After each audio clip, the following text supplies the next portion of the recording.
Hey guys, welcome to another episode of Linepro Tips. I'm Alex Linencoll, aka Coach Linny, and today we're talking about the stance, specifically the balance of your stance and why and how that you can add more.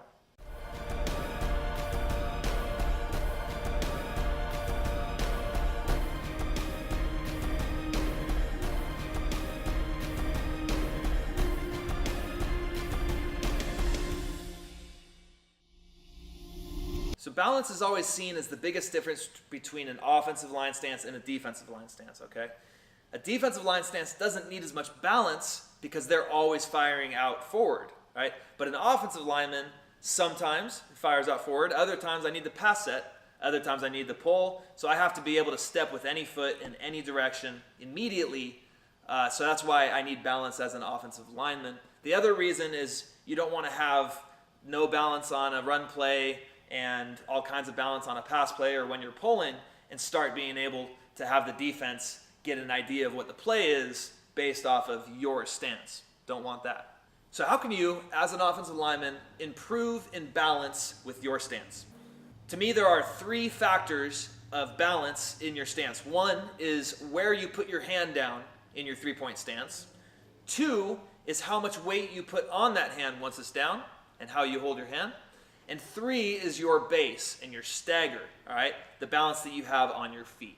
So number one, where do you put your hand down in your three-point stance? That down hand should be underneath the same eyeball that is on the same side as the hand you put down.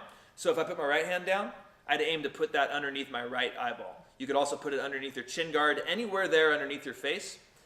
Some guys put their hand down too far forward in front of their head, and that'll make them off balance. Some guys have it too close to their body. Again, now I'm going to be too weak, too squatty, and too soft in my stance. I need to be a little bit more strong with forward attitude.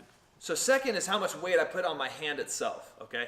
I see some guys kind of look like they're trying to tickle the grass with a couple fingers, too soft, right? And I see other guys make 3 knuckles and put all their weight on it, too much. I suggest that you take your hand, you open it up, and you try to put 5 fingers firmly in the ground. And that's going to give you a dispersion of weight that's going to give you the ability to really control where you put your center of gravity. And then it's also going to make it really hard to tell how much weight you have on your hand. And you're just going to feel generally balanced in that position. And the third factor is your base. Okay, I see some guys lose balance in their stance from being too wide in their base. Okay, and I see some guys forced off balance by being too narrow. Okay, so we want to have a nice, just wider than shoulder width base, which is going to be able to allow me to step in either direction with comfort. All right, if I get too wide or too narrow, my center of gravity gets thrown off, and I just won't have any balance on my own feet. Second part of the base is the stagger. Okay, stagger simply means moving one foot back behind the other. Okay, having that stagger is going to give me a forward and back balance that just distributes my weight a little more, and it's going to make it much easier for me to have a nice, powerful stance without being falling forward, and it's also going to help me disguise when I'm pulling so that the linebackers won't be able to see me being light in my stance. If my feet are together, okay, my weight has an easier time falling forward and back because it's being kept on one plane, all right? But when I add a stagger, it creates forward to back balance in a much thicker plane of my center of gravity. So as I get down into a stance, I'm just going to have a lot more control forward back over my balance. And when I put my hand down, it's going to look like I have a little bit of forward attitude, but I really don't, right? I could pull, I could pass set all from this position because I'm sinking the weight back over my feet, even though I'm sticking my hand out pretty good underneath that eyeball. Guys, as always, the best way to improve at this is just to simply get repetitions at it. Practice getting in and out of your stance. I would recommend that you mix up your steps when you're practicing coming out of your stance. I see a lot of guys just want to come out of their stance driving forward when they're practicing it. Make sure you're practicing pass setting, okay? Make sure that you're practicing pulling.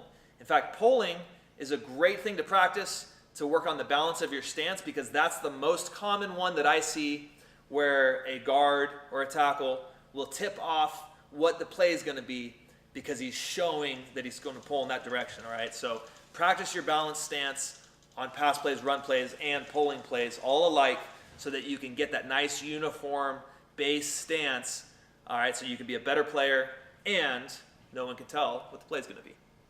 Finally, guys, as I always say, if your coach wants you to be in a more forward-heavy stance, then do it. But also practice having more balance and other different types of stances. As I always say, you want to remain as versatile as possible. For the day that you go in front of college coaches, you want to be ready to do what they say, and not just the way that you know how to do it. Guys, that'll do it for this episode of Linepro Tips. I'm Alex Linenkohl, aka Coach Linny, and I hope you learned something today that you can use on getting more balanced in your three-point stance.